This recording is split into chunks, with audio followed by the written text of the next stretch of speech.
Hi there, today I'm going to show you how to make a quick and easy card using a technique called emerging color.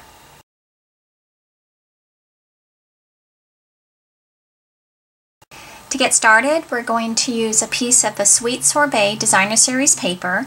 This measures 3 inches by 5.5, and you can earn the Sweet Sorbet Designer Series Paper for free as part of Sale-a-bration. We're going to use a stamp set called Betsy's Blossoms.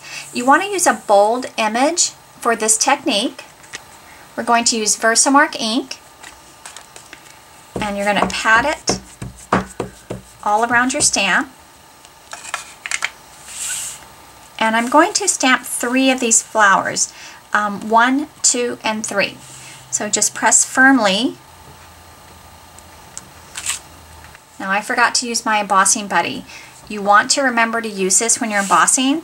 You're just going to rub it lightly over the paper. I'm not going to rub it over here because I've already stamped an image. It'll remove the static from the paper and help you eliminate some of those stray powders when you're embossing.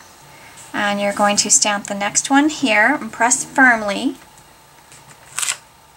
and ink it up one more time and stamp in this corner over here. So we're going to use our clear embossing powder. Just tap it down to the side of the container. I'm going to place the paper inside and push it down and let it go about halfway over. Bring it straight up, tap off the excess, and repeat for the other side. Now it's a little difficult to see because we have a lot of white in this paper, but I'm going to heat the powder with the heat tool and I'll be right back. Now it's still a little tricky to see the embossed images, but you can tilt it in the light and see that all the powder is melted and it's nice and shiny. We're going to use a stamping sponge and Pool Party ink. You're going to grip the sponge on the ends so the bottom is nice and round and just gently rub it. This will help to load it up with ink, and you're going to start right in the center of one of your embossed images, and you're going to go in a circular motion.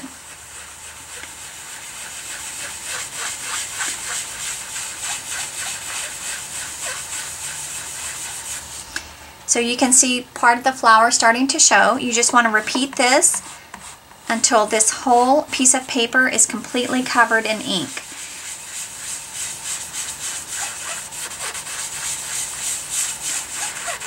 Once you start to go outside the flower, it kind of helps to more clearly define it. So you want to make sure that your images don't overlap. You want to have that little space between, and don't forget the corners. Sometimes we go so much on the center of the paper we forget the edges, and it'll really help that image to pop. So I'm just going to repeat this process from one end to the other. Now if you wanted these flowers to show up a little bit in the background, you would just do less sponging. So I'll see if I can do a lighter bit of color here. So see how you can still see the pattern? But I wanted the black dots to be more prominent, so I'm going to add a little more ink, but you can add less if you want the background to show through. Once you're done sponging and you like the way this looks, you want to take a clean tissue and you want to buff off any ink that's remaining on top of the embossed images. You won't get a lot of ink, but it'll help to kind of brighten that up. Now this ink is probably dry on the grid paper, but I'm going to lay a piece of copy paper down here just to make sure. We're working with Whisper White cardstock, and this is your standard card size. It measures 8.5 by 5.5, and you score down the middle at 4 1/4. We're going to layer this right on top. Just use some of our snail adhesive. I'm going to go right to the edge of the cardstock and press firmly. I'm going to use a greeting from a stamp set called A Dozen Thoughts. I've been purchasing more of my greetings with the wood blocks because once I have the greeting mounted on the wood block straight, I know that if I line up the wood block to the edge of my cardstock, my greeting will always be straight. I'm going to use Black Stazon ink, and I'm just going to tap across the ink pad, and I'm going to stamp this off to the right on the bottom. and lift that up. We're going to add some of our silver ribbon. It's just going to go all the way around. And I'm going to tie a knot.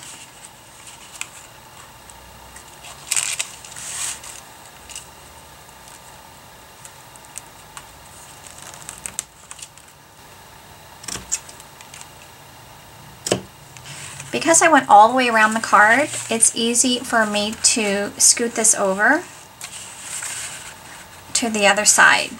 Now, if you find that your ribbon is a little bit on the floppy side, you can tuck in a little glue dot to keep that from shifting. You can use your pokey tool to lift the glue dot up. And I'm actually going to fold it onto itself to make it a little bit smaller, and then I'm just going to tuck it right under the knot. I want to add just a little bit more sparkle to this card with some rhinestones. And again, you can use your pokey tool. I'm going to use the smallest size, and I'm just going to randomly place them just to give a little bit of sparkle. There you go, pretty quick and easy card using the technique called Emboss Resist. Some people might also refer to it as emerging color because you have part of the pattern that's coming through. And I'll show you one more card that I did very similar to this one. This one uses the same stamp set called Betsy's Blossoms, and this pattern is actually from the same pack of Designer Series paper called Sweet Sorbet, and this is what it looks like before. We stamped the same image and embossed with clear powder, and I used pistachio pudding ink for the background. And you'll notice because I used a lighter shade of ink, and there's also more vibrant colors in this paper, you'll have some of that showing through. And again, I added some of the rhinestones for a little extra sparkle. And this greeting is from a stamp set called Banner Greetings, which is a hostess set. I hope you enjoyed these projects. Please let me know if you have any questions. For more ideas, you can visit me at KeenanCreations.com. Thanks and have a great day.